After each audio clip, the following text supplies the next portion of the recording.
Captain Joginder Singh Yadav, Paramvir चक्र। राधे राधे महाराज जी। हमें बहुत प्रियता होती है। हम आपको बताएं, हम संत वेश में हैं और हमें अपने भारत देश से बहुत प्रेम है।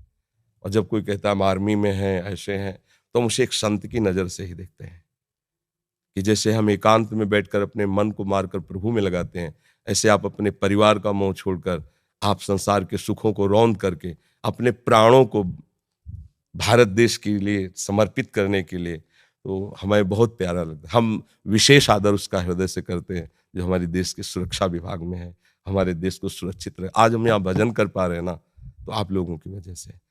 अगर हमारे देश में सैनिक ना हो तो आतंक कहीं भी जा करके सब विनाश कर दें। इसलिए आपका हम अभी ये शब्द आज तक किसी को नहीं बोला, ये बोल रहे हैं कि आज हम आपका स्वागत करते हैं कि आप वृंदावन में पधारे हैं। इस बात का, हमारे देश की रक्षा के लिए आपने जो कष्ट सहा, आपने जो वीरता दिखाई, उसका हम स्वागत करते हैं, उसको हम प्रणाम करते हैं, क्योंकि आप जैसे वीरों की ही वजह से हम सुरक्षित भजन कर रहे हैं। अगर हमारे देश में आप जैसे वीर ना हो, उसमें गद्दारी कर बैठे, तो हम मारे जाएंगे। हम जितने भारतवासी चैन से तभी सोते हैं जब आप बेचैन होकर रात में जागते हैं, हर समय तैनात रहते हैं, हर समय भय है, विपक्ष कभी भी कहीं से वार कर सकता है।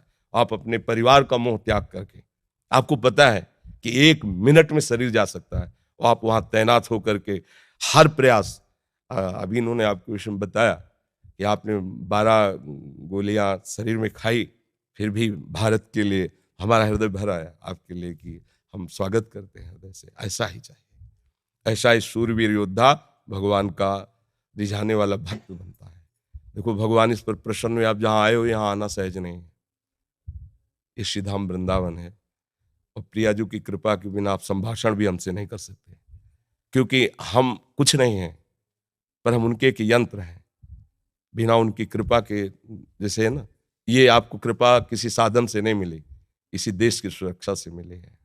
आपको श्री जी की चुनरी और माला ला के पहनाए, हम विशेष स्वागत इनका करते हैं, क्योंकि हमारे देश के लिए प्राणों का बलिदान करना बहुत कठिन बात है। प्राणों का बलिदान करना, और ये स्पष्ट, एक गोली में तो धूल चाट लेता है, और आप उतने के बाद भी प्रयासरत रहे कि हमारे देश की सुरक्षा में कोई अंतर लाए। इसलिए ये हमारे ठाकुर जी श्री जी का माला है, अरे प्रसाद दिवस।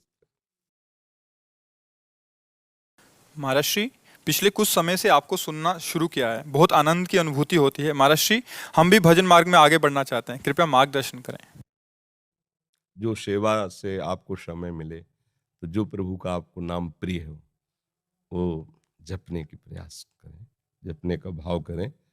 और अगर आपको कहीं ऐसा अवसर मिले कि नौजवानों को आप शिक्षा दे सकें अधिक से अधिक, भले आप सरकार की तरफ से निवृत्त हो जाएं, तो अगर कहीं भी रहें, तो आपका सबसे बड़ा भजन होगा, आप हमारे देश की तैयारी करवाते रहिए। गांव के या अपने प्रांत के नौजवानों को उनमें शूरवीरता भरिए, उनमें देश रक्षा का भाव भरिए। भगवान इसी से प्रसन्न होंगे।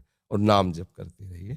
और सत्संग सुनने से है कि असत धारणाएं नष्ट हो जाती हैं, वास्तविक बात समझ में आती। एक दिन शरीर तो जाएगा ना, तो अब जहां जाना है उस ठिकाने, देखो कितनी कृपा आपके ऊपर है कि आपने वो प्राप्त किया है। देखो, बड़े बड़े पदों में बैठना भी पुण्य का काम है, लेकिन हम उसको उतना आदर नहीं देते, क्योंकि हम बैरागी हैं, भगवत मार्ग के पति। लेकिन एक शूरवीर योद्धा को जो देश के लिए प्राण अर्पित कर रहा है, हम उसको उतना ही आदर करते हैं जितना एक सन्यासी महात्मा का आदर करते हैं। हमारे हृदय में उसके प्रति उतनी श्रद्धा है। जैसे सन्यासी अपने जीवन को समर्पित करके हर कष्ट सहता है, दूसरा नहीं जानता कि वो कितना अंदर से, बाहर की केवल बात आप जान रहे हो। जिन भोगों में आप जल करके गिरते हो, उन भोगों में जल कर वो चुपचाप सह रहा, जो वास्तविक मार्ग का प्रतीक है। ऐसे ही वो अपने देश के लिए हर मोह ममता का बलिदान करके लगा हुआ है। और कितने ऐसे वीर हैं जिन्होंने प्राण त्याग दिए देश के लिए, हम उनको प्रणाम करते हैं। हाँ, अंदर से भावना से प्रणाम करते हैं। बस आप नाम जप करते रहिए और सत्य वस्तु की प्राप्ति की चाह कर लीजिए, तो ये जो समय गया बड़ा मंगल में गया। आगे जो जाएगा वो और महामंगल में जाएगा, क्योंकि शरीर छूटने के बाद यदि भगवान मिल गए ना, तो पूरी बात बन गई। इधर देश सेवा हो गई और उधर जीवन का लाभ मिल गया। यहाँ तो यश हुआ ही, यहाँ तो सम्मान है ही। कोई भी ऐसा नहीं जो तुम्हारा सम्मान न करे। पदाधिकारी का सम्मान होना मुश्किल हो सकता है, अगर थोड़ा भी भारत का नमक है तो एक बार तो सल्यूट मारेगा कि तुमने हमारे देश की रक्षा के लिए ऐसा कष्ट सहा, हम तुम्हें प्रणाम करते हैं। तो बस फिर हम ये चाहते हैं कि जो मालिक हैं संसार के, उनके सामने भी आपका स्वागत हो।